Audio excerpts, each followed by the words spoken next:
The next thing that we're going to implement in our zoo is the zoo driver. And as you can see, I've gone ahead and created much of this. Remember, in our driver, we have to tell it that we are going to work with the animal class. So I have to pound include animal.h.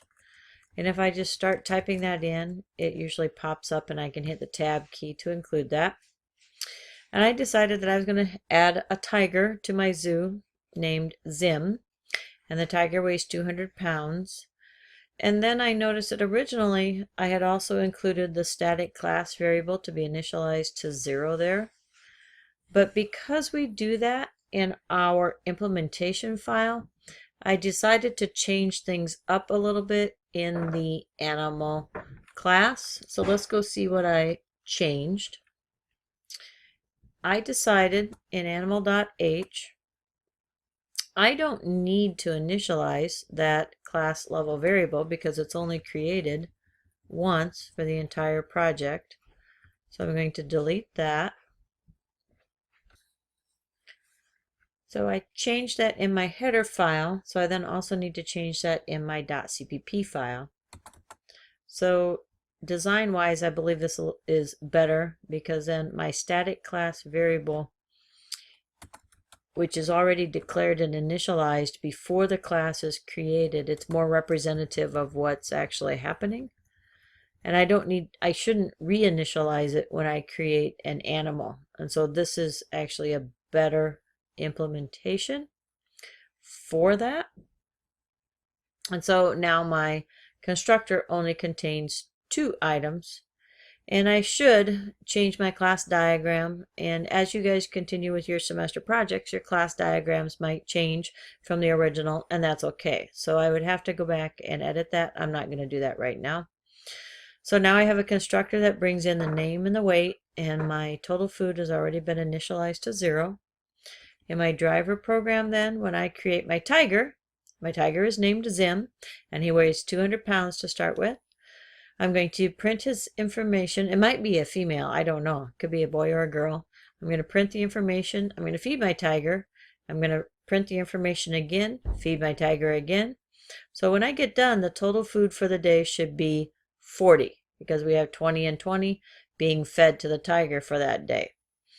Now, my program is not going to run. I'm going to attempt to run it, but it's not going to run. And I'm doing this on purpose so you guys can see the kinds of error messages that you might get. And we're going to have a whole bunch of errors, 11. And it says syntax missing, identifier before name. If I double click on this, and it tells me what file that's in. If I double click on this, it's going to bring me to that file. And I can look at what it thinks is wrong. Now, it says semicolon before identifier name, but the semicolons are all correct here. And what's actually throwing it off, you might not see it right here, but it's also says something here about string. And what's happening is I'm using a string variable, and I have not included string. So I need to do pound include string, and we'll attempt to try it again. If I run that again, I still have an error list, failures. And again, looking at my errors, it says, and always look at the top error. Don't even look at the errors below here until you deal with this one. Same thing. And that's because whenever you use pound include string, you need to tell it that you are using the current namespace standard. Once I do that, cross my fingers, it may work. Cross my fingers, like I said. We'll run it. See if it actually compiles and tells us how much our tiger ate. So my animal is Zim, weighs 200.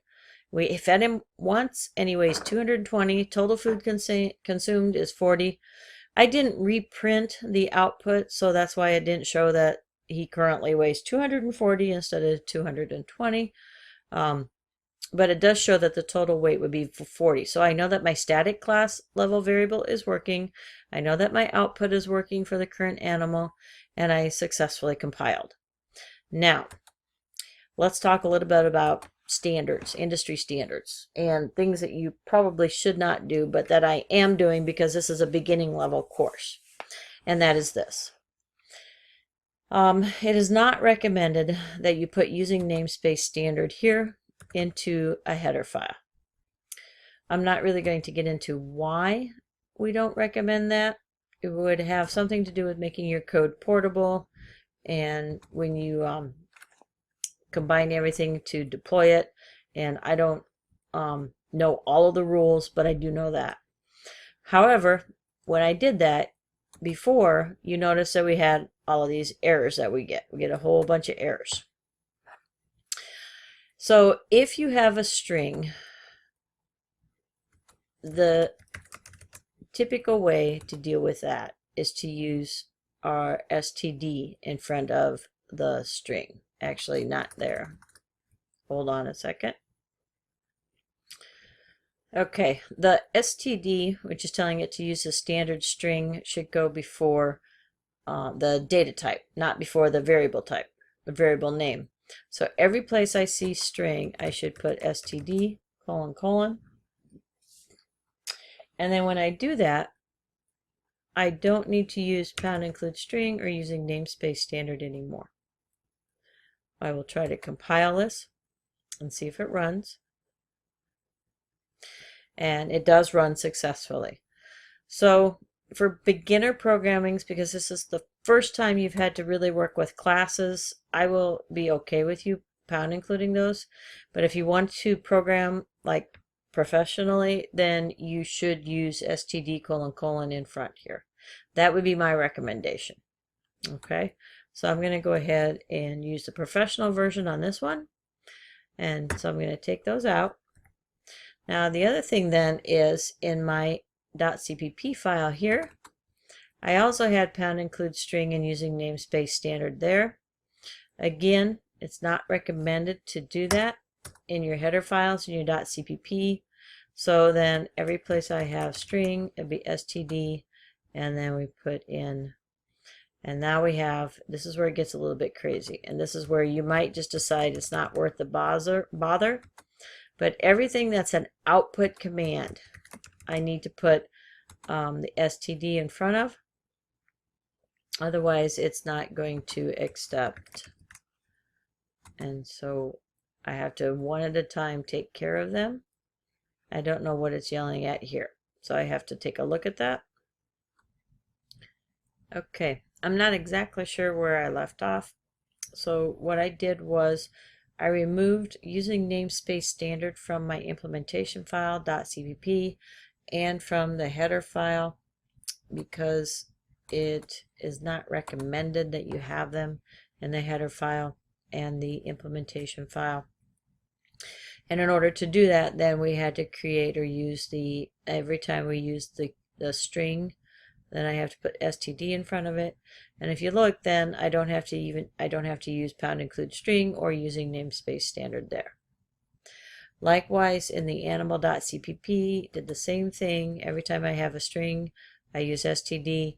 Now, unfortunately though, here, if I comment this out, the #include string, and I try to run it, we've got another issue going on, and that is, since I am using a count statement in one of my methods, if we take a look, it says error C2679 binary insertion operator, no operator found which takes a right-hand operator of type string, or there is no acceptable conversion. And so that tells me that there's still something up with that string library, and it's yelling at me right here. So it doesn't know how to handle this. This is a string variable, and it doesn't know how to handle that. So we do have to #include string here, which is fine. It's the using namespace standard that is recommended to not be used. And so once I do that, then everything should run correctly. And we have our animal, our tiger, has a weight of 200, fed it once, weighs 240, fed it again but didn't print it, and then the animal has gained 40 pounds. So the total food consumed at the zoo during the day is 40 pounds. So that's the first version of our implementation of the zoo driver. If you look at that again, just real quick, we had created a tiger. We fed the tiger a couple of times. We printed the information for the tiger a couple of times. And then we used to get total food to print the class instance field. And that class instance field, I should say the static instance field, was created and initialized before any other objects of that class was created. So that's it for version 1 of our zoo program. We will add a reptile next.